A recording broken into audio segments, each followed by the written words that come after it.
సువార్త 5వ అధ్యాయము 37వ వాక్యం ఒకసారి చదవండి. ఈ రోజున ఈ కొత్త సంవత్సరంలో ప్రభు ఈ సంఘంతో ప్రత్యేకంగా మాట్లాడే మాట ఏంటంటే, ఈ సంవత్సర కాలం అంతట్లో కూడా మీ మాట అవునంటే అవునుగా ఉండనివ్వండి, కాదంటే కాదుగా ఉండనివ్వండి.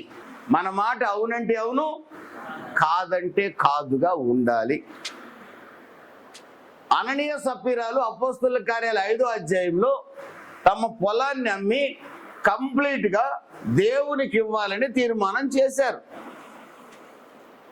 చేసిన వారిలో ఆ రాత్రి ఏం ఆలోచించుకున్నారో తెలియదు, కొంత దాచిపెట్టుకోవాలనుకున్నారు. దాచిపెట్టుకున్న వాళ్ళు పేతురు దగ్గరకు వచ్చినప్పుడు పేతురు అడుగుతున్నాడు, మీ పొలం అంతా మీకున్న 5 ఎకరాలో 10 ఎకరాలో ఇంతకే అమ్మారా అన్నాడు.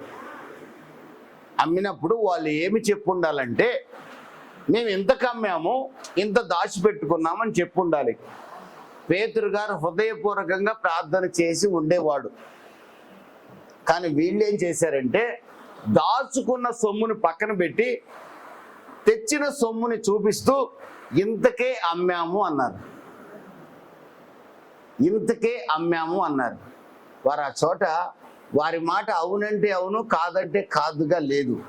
వారు ఆ చోట పరిశుద్ధాత్మనికి వ్యతిరేకంగా అబద్ధం ఆడారు. కనుకనే వారిద్దరు కూడా ఆ చోట చనిపోయినట్లుగా మనం చూస్తున్నాం.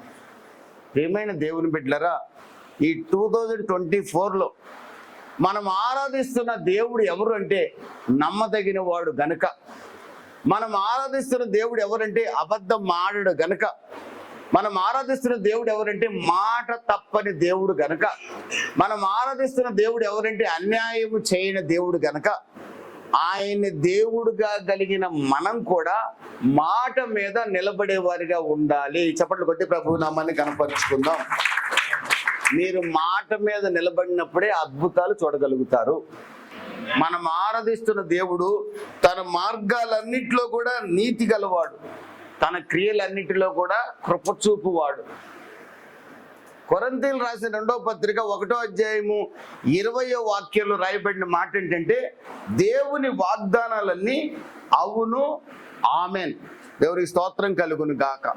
దేవుని వాగ్దానాలన్నీ అవును ఆమెన్.